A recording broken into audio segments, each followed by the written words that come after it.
Ants. Bloodwork.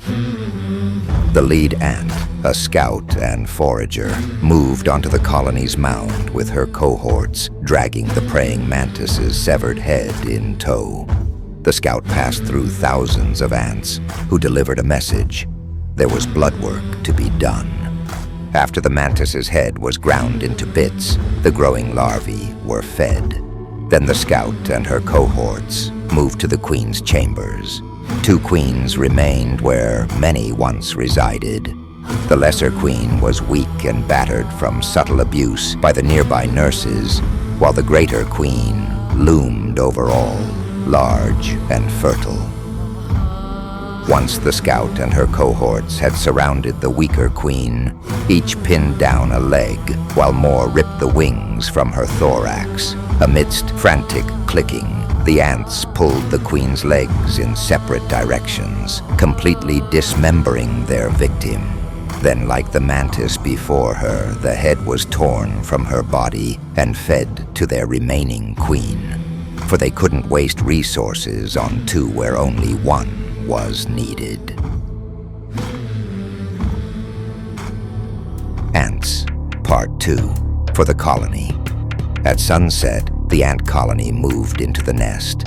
The scout and her cohorts, being the last outside, decided today would be their opportunity to die for the colony. Last night, 4 ants had volunteered to completely cover the mound's entrance with dirt to protect it from invaders. Having no way to re-enter, the 4 had perished from the dangers of the night. Tonight, the scout and her 6 cohorts would perform this task.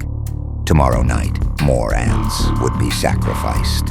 Once the entrance was covered, the scout and her cohorts searched for a place that would provide warmth.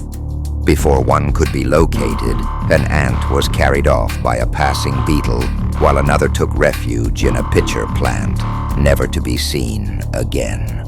The others eventually settled under the protection of a rock. Within hours, all but the scout had perished from the elements, the rock having failed to keep them warm. As she left the rock, she was carried away by the heavy winds to a location unknown. When the wind finally released her, she found herself in the presence of another insect, a termite. Ants, Part 3, Termite. The termite had no mandibles and possessed a horn atop his head, both uncharacteristic features of a common termite. These traits were common, however, amongst the termite soldiers known as nasuts. The ant scout pressed forward, undeterred by the warrior before her. She did have one large advantage. The termite was blind, and while she had far from great vision, it was better than her enemies. As she crept closer, the termite banged his head against the soil over and over, sending a warning to the ant. Her presence had been detected. She quickly jammed her mandibles into the side of the termite, intentionally avoiding his horn. The termite sent forth a sticky substance from his horn, but missed her completely. She wrenched her mandibles off the termite, taking meat back with her. Pained clicking sounds emitted from the termite before he swung around and sprayed again, this time grazing one of her back legs with the sticky substance. Despite this, she managed to place herself behind her enemy, clamp her mandibles on his backside, then lift him off the ground completely. The termite struggled to break free of the ant's embrace to no avail. With no intention of killing the termite outright, he would remain alive until she found her way back to her colony, at which time her cohorts would tear him apart, then feed him to their burgeoning larvae, piece by piece. Ants, Part 4, Infection. After much effort, the scout found her way back to her colony, where her ant brethren quickly took the still wriggling termite from her grasp and dragged him into the depths of their home. A nearby pheromone, a call for help, drew her attention away from her latest victim. An ant guard was corralling a smaller ant away from the colony with desperate fervor.